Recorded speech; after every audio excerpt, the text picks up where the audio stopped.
E aí, pessoal? Tudo bem com vocês? A consolidação da equipe Williams e do inglês Nigel Mansell como postulantes ao título da temporada de 1991 e uma disputa insana na pista e fora delas também, entre o brasileiro Ayrton Senna e o francês Alain Prost. O Grande Prêmio da Alemanha de 1991. Essa é a nossa história de hoje.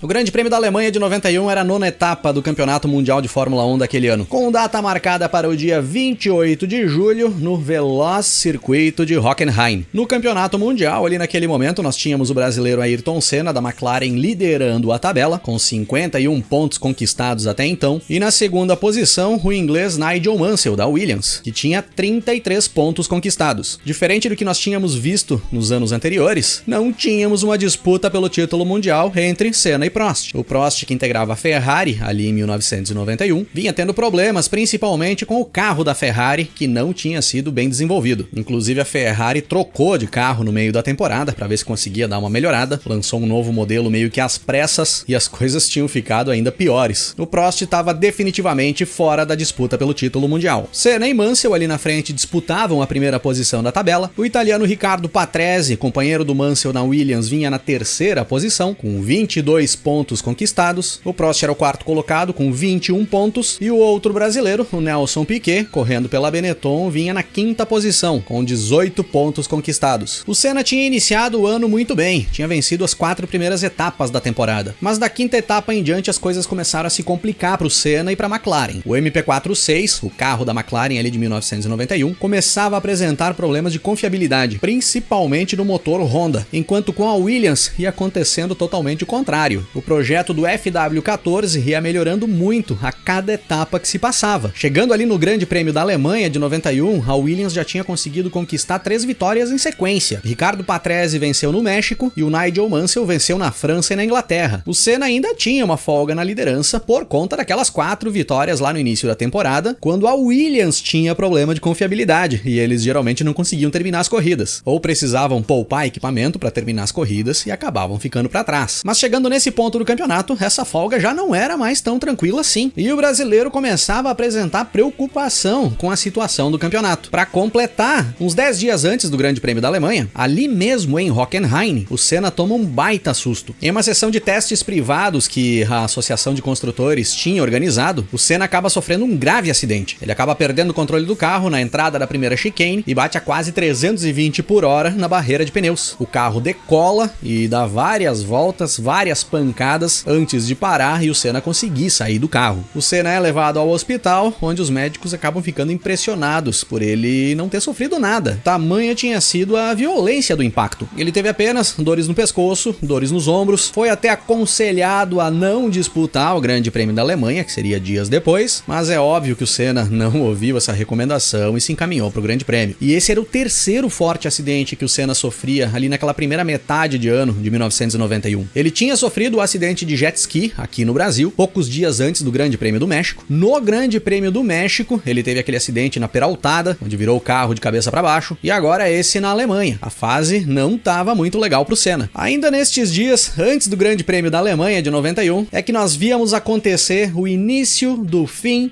do relacionamento entre Alain Prost e Ferrari. E tudo começou com uma declaração do Umberto Agnelli, que era vice-presidente do grupo Fiat, detentor da Ferrari, dizendo que o melhor piloto da atualidade era Ayrton Senna, que gostaria de ver o brasileiro comandando a escuderia italiana, que os franceses Jean Alesi e Alain Prost não vinham dando o seu melhor dentro das pistas, visto que o Alesi não estava à vontade dentro da equipe e que o Prost não tinha mais o mesmo entusiasmo de antes. Isso deixou a dupla francesa maluca, e foi a partir daí que o Prost começou a disparar duras críticas contra a própria equipe, já dizendo que a possibilidade de não cumprir o contrato dele, que terminava no final de 1992, era grande. Foi por ali também que o japonês Satoru Nakajima anunciava sua aposentadoria da Fórmula 1. O Nakajima correria pela Tyrrell somente até o final de 1991. E para substituir o japonês na equipe, o Ken Tyrrell via com bons olhos a possibilidade de contratar o Alan McNish, que era piloto de testes da McLaren, ou um jovem alemão chamado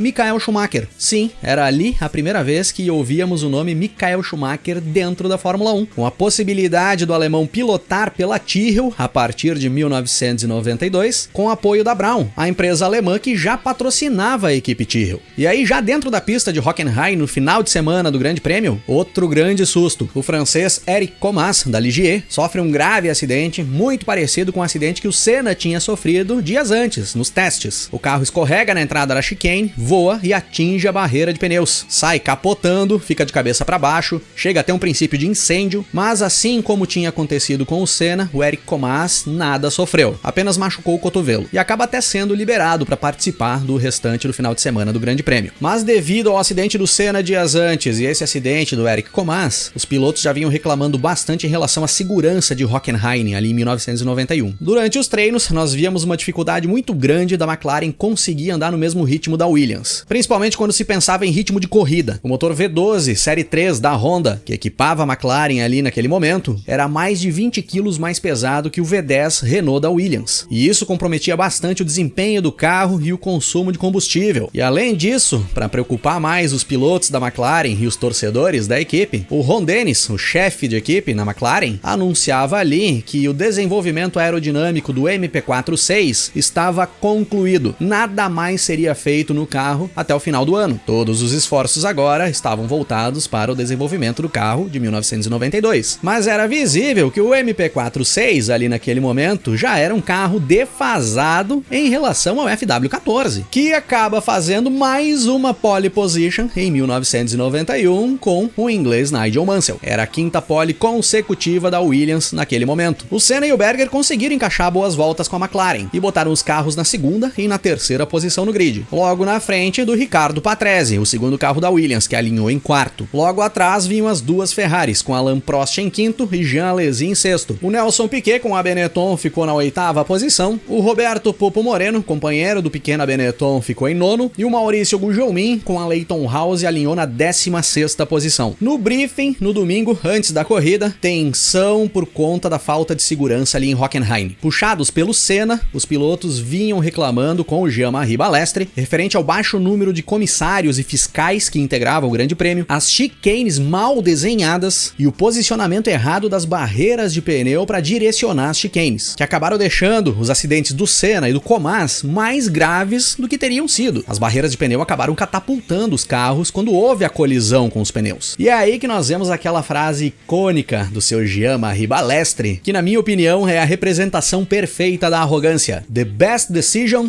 is my decision. Mas nesse caso, a decisão do Balestre foi deixar os pilotos decidir o que seria melhor. E os pilotos decidem retirar as barreiras de pneus das chicanes, colocar cones para delimitar a pista, deixando áreas de escape, caso algum piloto passasse reto pelas chicanes. E é dessa forma que nós temos a largada para as 45 voltas do Grande Prêmio da Alemanha de 1991. O Mansell larga bem, não quer nem saber, joga o carro pra cima do Senna, dá uma baita chacoalhada, no melhor estilo Nigel Mansell, e se garante na ponta, já nos primeiros metros. O Senna não larga tão bem, ele acaba perdendo a segunda posição pro Berger também. E o Patrese é que acaba largando mal pra caramba e cai pra sexta posição, perde a posição pras duas Ferraris. Já na primeira volta era visível que a Williams sobrava carro na pista. O Mansell vai abrindo uma boa distância em relação ao Berger, que era o segundo colocado. Fechando a primeira volta, nós tínhamos o Mansell em primeiro, com o Berger em segundo, o Senna em terceiro, o Prost em quarto, o Alesi em quinto, o Patrese em sexto, o Nelson Piquet era o oitavo colocado e o Roberto Pupo Moreno era o 10º. Na volta 2 de corrida, o Patrese já superava o Alesi na pista e assumia a quinta posição, e o Nelson Piquet já tinha superado também o italiano Andrea De Cesaris da Jordan e subia para sétimo. Mas logo na volta 7, o De Cesaris passa pelo Piquet e retoma a sétima posição na corrida. Andava bem esse carro da Jordan aí de 91. O Mansell lá na ponta ia abrindo em relação ao Berger, em torno de 1 segundo por volta. Na volta 10 de corrida, o Mansell já tinha mais de 6 segundos de vantagem. O Senna tinha 2,5 segundos de desvantagem para o Berger e vinha segurando a pressão do Prost e do Patrese. O Alesi ia ficando mais para trás, mas o Alesi vinha utilizando uma estratégia diferente de corrida. Ele tinha largado com pneus mais duros que os demais, para tentar fazer uma prova sem pit stop. Na volta 14, o Berger já para fazer a sua troca de pneus. E aí a McLaren tem problemas na roda dianteira direita do Berger. O austríaco acaba perdendo muito tempo parado nos boxes, fica mais de 15 segundos por ali. E isso seria um prejuízo prejuízo gigante para as pretensões do Berger na corrida. Agora, passando de 15 voltas, Mansell era líder com mais de 13 segundos de vantagem para o Senna, que era o segundo colocado, que puxava uma fila de 4 carros: Senna, Prost, Patrese e Alesi, que por ter pneus mais duros, já conseguia andar no mesmo ritmo dos caras ali da frente, que tinham largado com pneus macios e já estavam com os pneus bem desgastados. Na volta 17, Senna e Prost param juntos para fazer a troca. As duas equipes, Ferrari e McLaren, trabalham exatamente iguais e largam os pilotos da mesma forma que entraram. Senna na frente, Prost logo atrás. Agora o Mansell era líder, com o Patrese em segundo. Na volta 19, o Mansell faz a sua troca e o Patrese vai para a ponta. O Alesi vindo logo atrás na segunda posição. Na volta 20, para o Riccardo Patrese. E após a parada, o Patrese volta coladaço no Prost e no Senna, que vinham batendo roda na pista brigando pela posição. Mas vinham batendo roda mesmo, era uma briga insana do Prost e do Senna. Agora o Jean Alesi era líder, mas por pouco tempo. Na volta 21, o Mansell já chegava nele para passar e reassumir a ponta da corrida. E aí nós tínhamos Mansell em primeiro, com Alesi em segundo, Senna em terceiro, Prost em quarto, Patrese em quinto. Lá bem mais para trás vinha Gerhard Berger na sexta posição. Na volta 22, o Patrese resolve dar um show na pista, sobrando com o carro da Williams. Ele se livra de forma espetacular do Alain Prost em uma bela ultrapassagem e logo na sequência, logo pra frente, se livra também do Senna. Era incrível a diferença de desempenho do carro da Williams para os demais carros ali em Hockenheim. E já começava a ficar claro que pro Senna e pro Prost restava brigar pela quarta posição, com as duas Williams sobrando na pista e o Jean Alesi bem na frente dos dois, com uma estratégia de não parar para fazer troca de pneus. Não tinha muito mais do que Senna e Prost disputarem que não fosse o quarto lugar. E aí os dois decidem brigar com a faca nos dentes por esse quarto lugar. O Prost ia fazendo fortes investidas para cima do Senna, mostrando o bico do carro para tudo que era lado, tentando achar espaço na pista para botar o carro do lado e tomar a posição, e o Senna ia ocupando todos os espaços possíveis. Nesse mesmo momento, o Maurício Gugelmin abandona o Grande Prêmio da Alemanha de 1991, com problemas na ignição da sua Leyton House. O Gugelmin, que estava na 12ª posição e vinha fazendo uma corrida muito boa. Uma pena esse abandono aí do Gugelmin. Passando da volta 25 de corrida, o Mansell era líder, com o Alesi uns 5 segundos atrás dele. O Patrese vinha se aproximando bastante do francês. Com o carro rendendo muito mais e pneus novos, era óbvio que o italiano ia chegar no Alesi. E todos esses caras iam abrindo do Senna e do Prost. Quem passava a se aproximar dos dois era o Berger. Na volta 28, o Piquet, que era o 8º colocado, abandona com problemas na caixa de câmbio da Benetton. Dos brasileiros que tinham largado, agora só restavam Senna e Moreno na pista. O Senna na 4ª posição e o Moreno agora em 8º. O Moreno vinha logo atrás do Piquet. Com o abandono do Piquet, o Moreno assume a posição do seu companheiro de equipe. Passando da volta 30 de corrida, Mansell na frente, com 12 segundos de vantagem para o Alesi, que agora tinha o Patrese só 2,5 segundos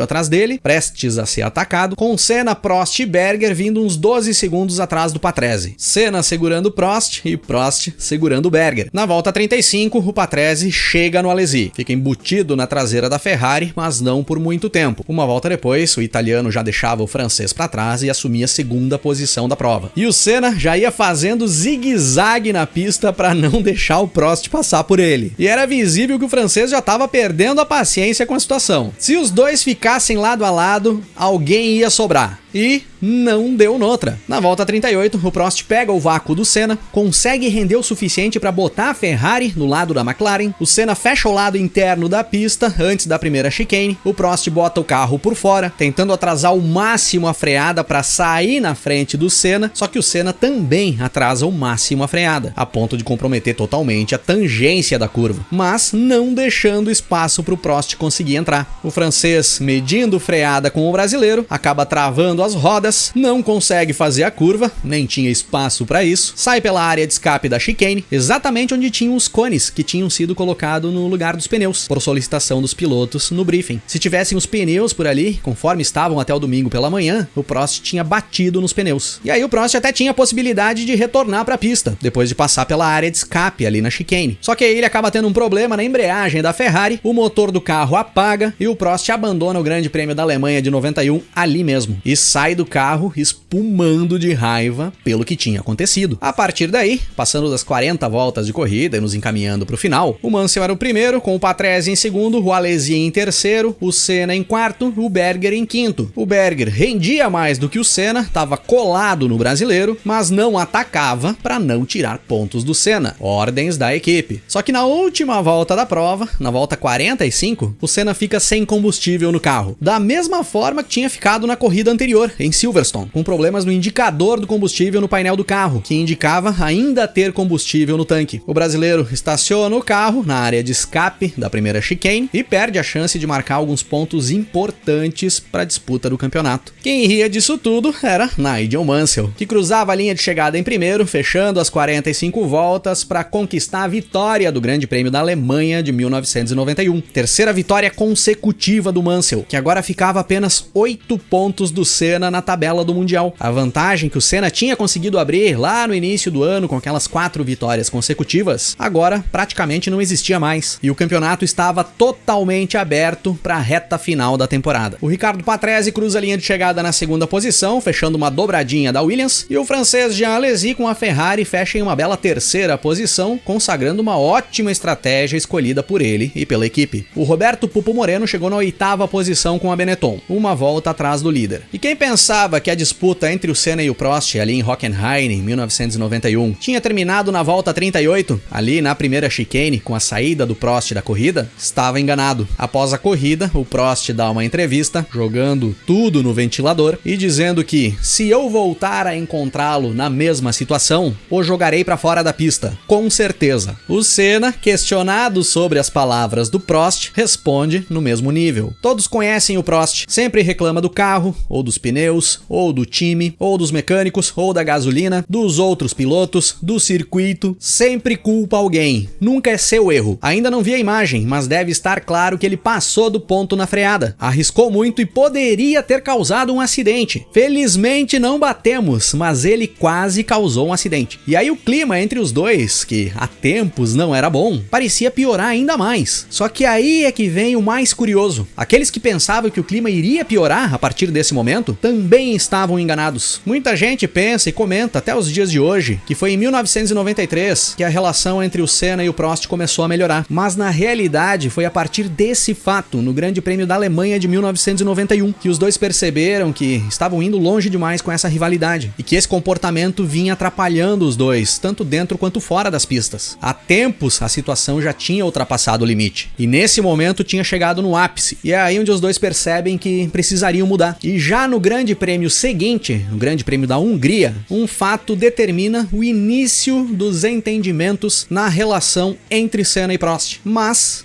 aí é assunto para outro episódio aqui do canal.